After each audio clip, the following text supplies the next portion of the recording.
종교개혁자 마르틴 루터와 존 칼빈이 종교개혁을 했을 때에 내세운 공통적인 신호가 있습니다.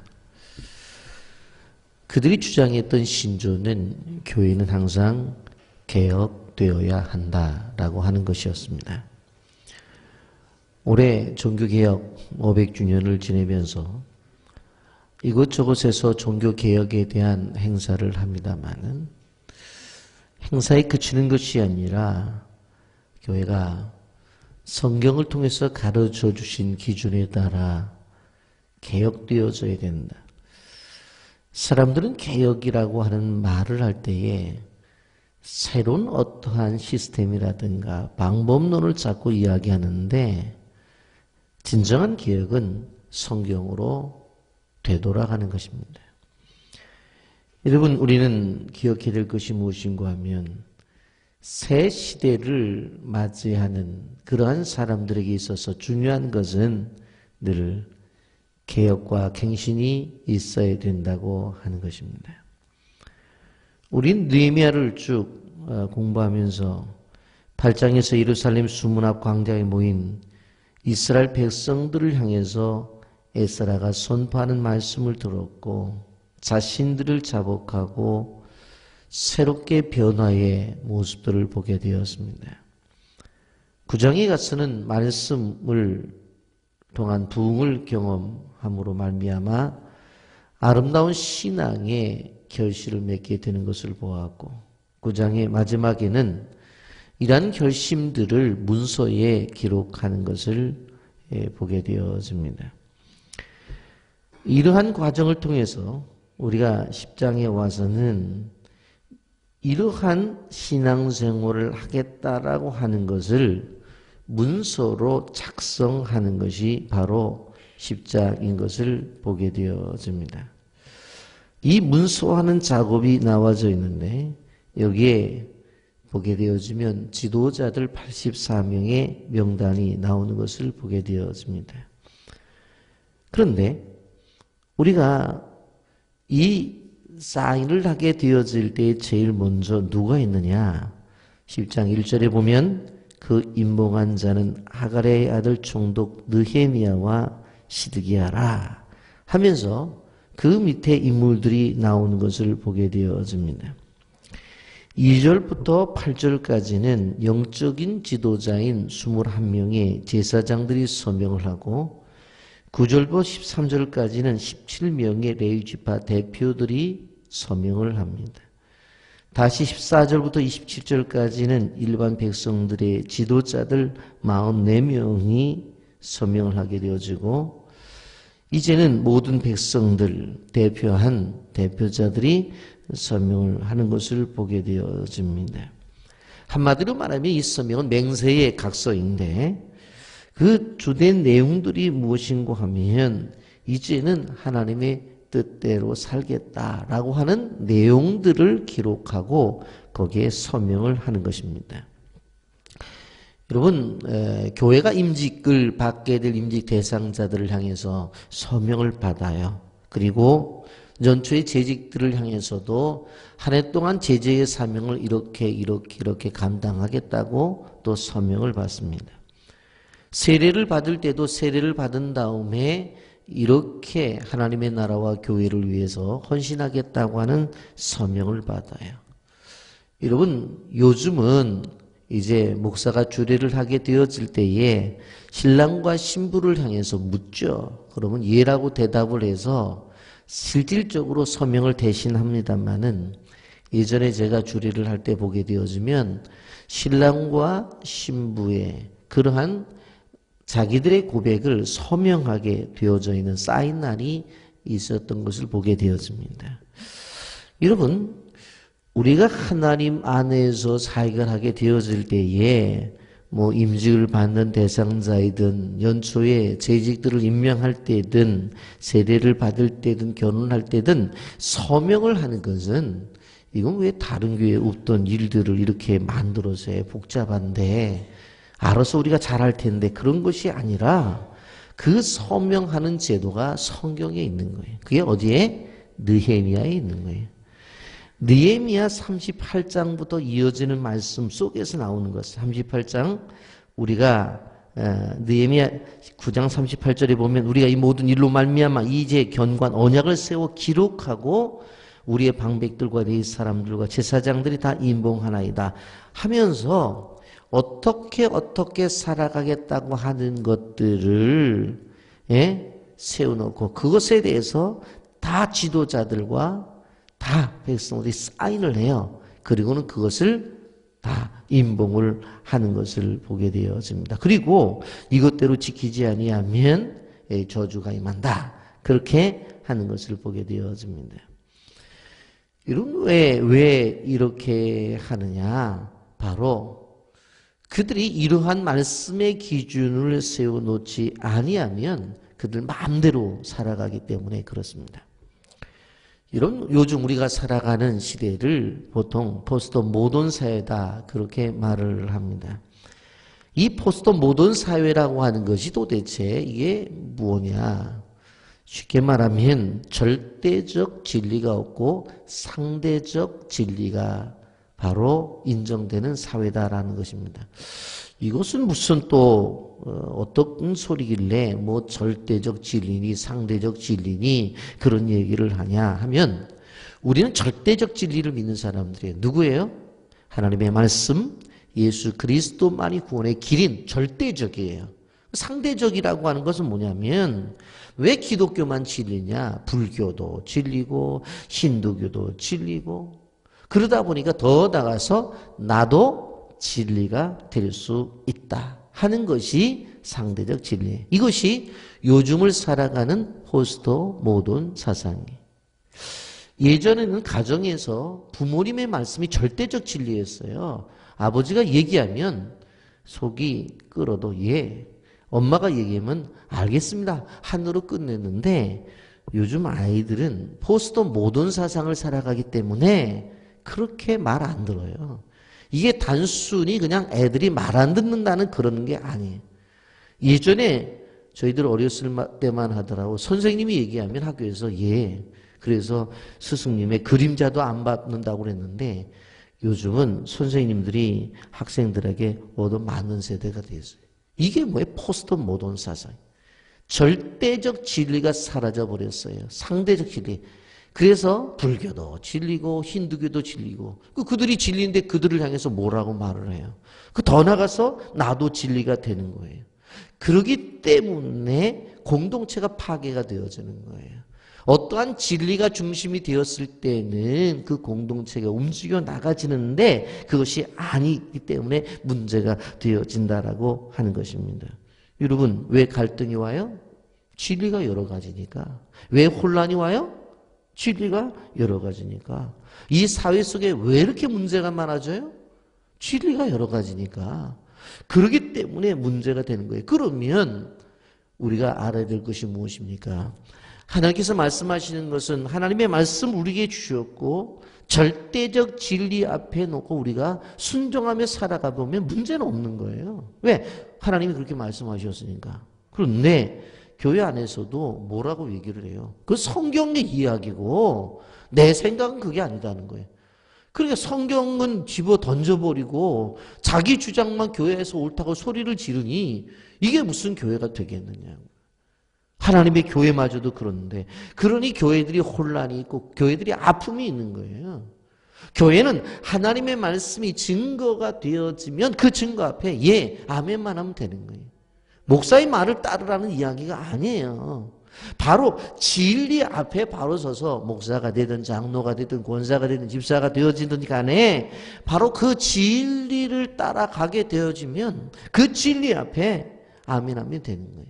그것을 오늘 우리는 느헤미야서를 통해서 볼 수가 있다고 하는 것입니다. 여러분 그러면서 그들이 절대적 진리를 따라가는 몇 가지의 모습을 이야기하고 있는데, 여러분 10장 29절부터 하나님의 율법을 쫓아 살아가겠다 그렇게 고백을 하면서 두 가지의 작정을 하고 있는 것을 볼 수가 있습니다. 여러분 29절 보세요. 다 그들의 형제 귀족들을 따라 저주로 맹세하기를 우리가 하나님의 종 모세를 통하여 주신 하나님의 율법을 따라 우리 주 여호와의 모든 계명과 규례와 율례를 지켜 행하여 그랬어요.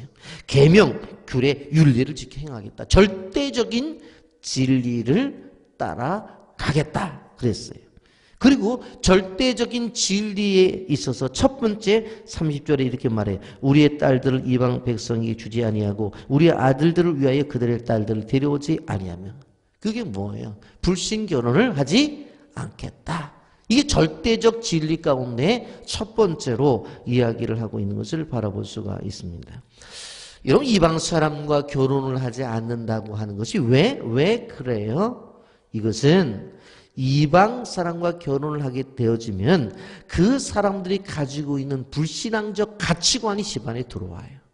그렇기 때문에 단순히 결혼 생활의 문제가 아니라 삶의 가치에 대한 부분, 그 삶의 방향성에 대한 문제가 생긴다라고 하는 것을 우리가 알 수가 있습니다.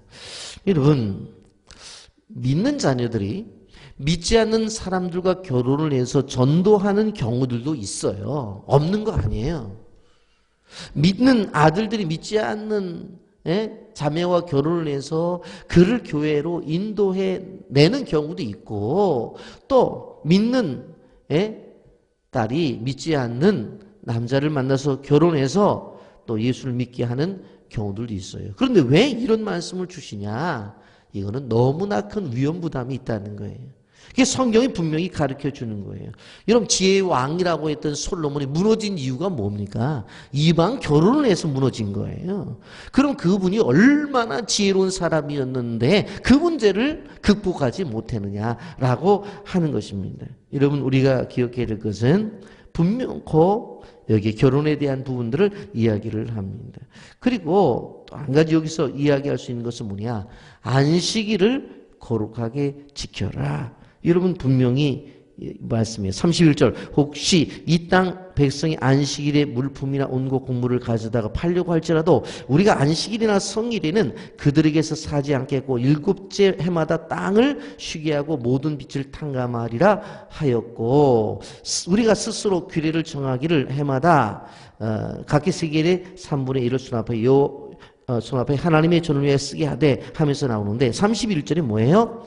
이게 주일 지키는 거예요. 그런데 여기서 주일을 지키는 일들에 있어서 단순히 주일날 와서 교회만 나오는 것이 아니라 주일날 물건을 사거나 팔거나 하지 말아라 그랬어요. 이게 중요한 얘기예요. 그냥 주일날 와가지고 하나님 앞에 예배 드렸어요. 그리고 나서 저는 안 나가보는데 주일날 나가보지를 않잖아요, 사무실에. 그런데 뭐 나가다 보면 어느 집사님, 어느 권사님이 찻집에 앉아있다고. 저는 그런 소리 안 들었으면 좋겠어요. 성경에서 그렇게 하지 말라는 거예요. 저는 제가 기억할 때 제가 은혜 받고 나서 지금까지 주일날 뭘 사본 적이 없어요. 제가 목사로서. 네. 단지 하나 범했다고 한다면 주일날 장례 집이 일어나서 차를 타고 가야 될 텐데 톨게이트에 톨비를 낼 때, 지금은 카드를 사용하니까 카드를 사용하지만 예전에는 돈을 냈었을 때 그런 거 외에는, 그래서 교육자들에게 주일날 기름 넣지 말아라. 물론 카드로 하지만 토요일날 다 준비를 하라는 거예요. 그래서 왜 하나님이 이렇게 법을 주셨을까? 주일날 교회 그냥 1,000원 헌금 내면서 외식한다면서 몇만 원씩 먹으면서 그 마음에 부담이 없을까? 저는 그런 생각을 해보는 거예요. 성경은 주일을 지키는 일들에 있어서 뭐라고 말을 했냐면 사지도 말고 팔지도 말아라. 분명히 이야기를 하고 있어요. 제가 말하죠. 아니 구약이라고 그러면 십계명 다 지키지 마세요. 제가 말씀드리잖아요. 그러면 십계명 펴놓고서 다 하지 말라니까. 자기들 편리한 대로 나타난 것들은 이거는 구약이 돼, 율법이 돼, 다 안 지켜. 그래놓고 여기에 여기 여러분 십계명에 보게 되지만 제가 그러잖아요. 여기에 보면 많이 나오잖아요. 부모 공격 안 해도 돼요? 살인해도 되는 거예요? 간음해도 되는 거예요? 도둑질해도 되는 거예요? 거짓말해도 되는 거예요? 이웃의 것 막 가져와도 돼요? 이건 안 된다면서. 그러면서 구약의 말씀 자체를 자기 멋대로 해서 해석을 해요. 성경이 어떻게 그렇게 해석하라고 그랬어요? 이게 율법적입니까?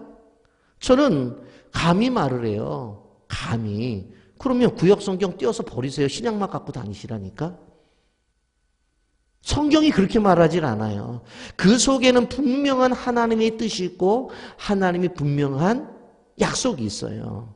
근데 보면 주일학교 교사들도 주일날 그냥 사가지고 오고 애들 간식거리 사갖고 오고 제가 처음 개척했을 때 부서마다 냉장고 왜 두었어요? 우리 교회도 냉장고 큰 거 왜 두었어요? 여름에 아이스크림 토요일날 사다가 넣어놓고 주일날 주지 말라는 얘기가 아니라 주일을 거룩하게 준비하는 모습들이 있어야 된다. 이거를 말하는 거예요. 주일을 거룩하게 준비해라.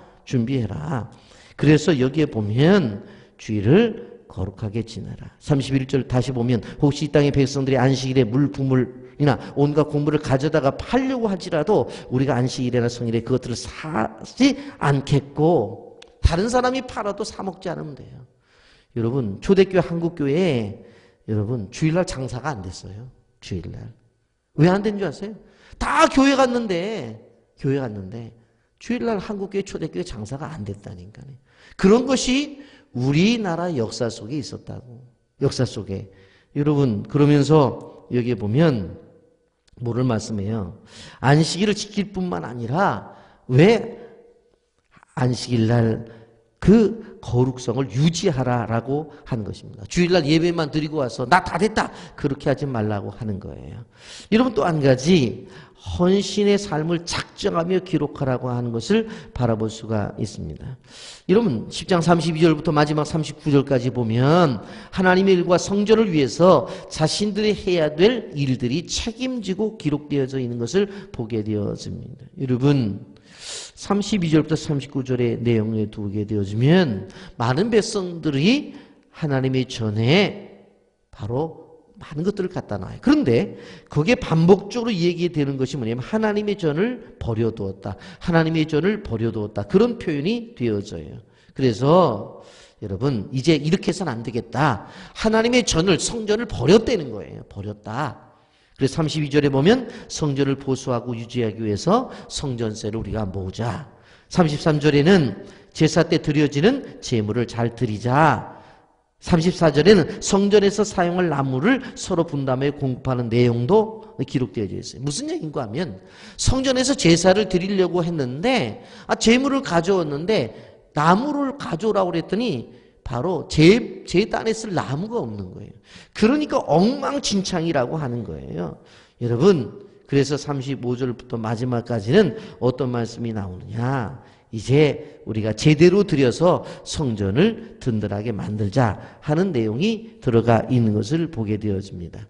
그러면서 39절에 곧 이스라엘 자손과 레위 자손이 거제로 드린 곡식과 새 포도주와 기름을 가져다가 성소의 그릇들을 두는 골방 곧 섬기는 제사장들과 문지기들과 노래하는 자들이 있는 골방에 둘 것이라. 그리하여 우리가 우리 하나님의 전을 버려두지 아니하리라 그랬잖아요.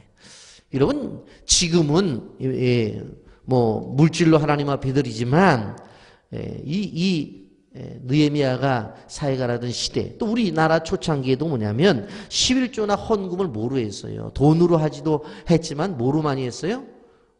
농산물로 많이 했단 말이에요. 콩을 갖다 드리기도 하고 쌀을 갖다 드리기도 하고 보리를 갖다 드리기도 하고 그런 것을 성전 곳간을 비워두지 아니하고 성전 곳간을 가득 채워라. 그래서 그 성전 곳간에 채워놓고 그것들을 바로 성전을 수리하고 성전을 세워나가고 성전에서 일하는 사람들이 그것을 가지고 먹고 생활하도록 해라 하는 것을 말씀하고 있는 것을 우리가 보게 되어집니다. 말씀을 정리합니다. 부흥은 예배 때만 은혜 받고 뜨거워지는 것 그것이 진정한 은혜요 부흥이 아닙니다. 삶이 변화가 되어져야 됩니다. 삶이 갱신이 되어져야 돼요. 그 사람의 삶 속에서 항상 변화가 없다고 한다면 그 사람은 부흥을 맛본 사람이 아니라고 하는 것입니다. 말씀에 영향을 받아야 돼요. 말씀이 원하는 대로 따라가야 돼요. 그 분이 아무리 오랜 신앙생활을 하고 교회 직분을 받았다 할지라도 진정한 부흥이라고 하는 것은 앉아있는 예배의 현장에서 은혜를 받았다면 삶의 현장에 변화로 나타나야 되지. 그것이 안 되면 진정한 부흥이 아니라는 사실을 기억하면서 진정한 부흥을 맛보기를 예수님의 이름으로 축복합니다. 아멘.